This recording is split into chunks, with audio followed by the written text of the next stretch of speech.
CPM സംസ്ഥാന സമ്മേളനത്തിൽ party സംസ്ഥാന സെക്രട്ടറി MV ഗോവിന്ദന് കടുത്ത വിമർശനം. മുഖ്യമന്ത്രിക്ക് കയ്യടി കിട്ടുമ്പോൾ ഗോവിന്ദൻ മാഷിന് കല്ലേറാണ് പ്രതിനിധികൾ നൽകിയത്. പാർട്ടിയിൽ സ്ഥാനമാനങ്ങൾ വീതം വെക്കുമ്പോൾ പ്രാദേശികമായ പക്ഷാപാതം കാണിക്കുന്നു. എല്ലാ പദവികളും ഒരേ ജില്ലക്കാർക്ക് സംവരണമായി കൊടുക്കുന്നു. മുഖ്യമന്ത്രിയുടെ ഓഫീസ് മുതൽ പാർട്ടി സെന്റർ വരെ ഒരേ ജില്ലക്കാർ. മെറിറ്റും കഴിവുമെല്ലാം വേണമെന്ന് പറയുന്ന പാർട്ടി സെക്രട്ടറി പക്ഷേ സ്ഥാനങ്ങൾ വീതം വെക്കുന്ന ഘട്ടത്തിൽ എല്ലാം നൽകുന്നത് കണ്ണൂരുകാർക്കാണെന്നാണ് വിമർശനം. സംസ്ഥാന റിപ്പോർട്ടുകളുള്ള പൊതുചർച്ചയാണ് പത്തനംതിട്ട ജില്ലയിൽ നിന്നുള്ള പ്രതിനിധികളും CITU ജില്ലാ സെക്രട്ടറി കൂടിയായ BV ഹർഷകുമാർ MP ഗോവിന്ദനെതിരെ വിമർശനം നടത്തിയത്. ടീം വർക്കില്ല, സംസ്ഥാന കമ്മിറ്റി കൂടുതൽ ഉത്തരവാദിത്തത്തോടെ പെരുമാറേണ്ടതുണ്ട്. മെറിറ്റിനെ കുറിച്ച് എപ്പോഴും പറയാറുണ്ട്. എന്നാൽ എങ്ങനെയാണ് മെറിറ്റ് നിശ്ചയിക്കുക? പ്രാതിനിധ്യം നോക്കിയാൽ ഒരു ജില്ലയുടെ ആധിപത്യമാണ് കാണുന്നത്.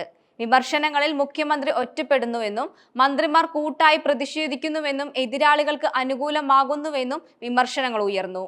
മന്ത്രിമാർക്ക് നേരെയുള്ള പൊതുചർച്ചയ്ക്കിടെ വിമർശനങ്ങൾ ഉയർന്നു.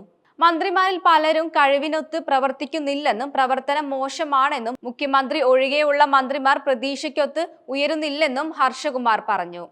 മധ്യ തിരുവിതാംകൂറിൽ നിന്നുമുള്ള ഒരു പ്രതിനിധിയാണ് മന്ത്രിമാരുടെ പ്രകടനത്തെ വിമർശിച്ചത്.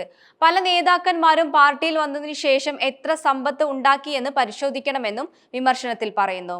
ആശമാരുടെ സമരം ഒത്തുതീർപ്പാക്കാത്തത് എന്തുകൊണ്ടാണെന്നും PS-ന്റെ അംഗങ്ങൾ സ്വർണ്ണക്കരണ്ടിയിൽ ശമ്പളം നൽകുന്നതെന്നും എതിരാളികളുടെ മുതലെടുപ്പ് കാണാതെ പോകരുതെന്നും വിമർശനങ്ങൾ പറയുന്നുണ്ട്.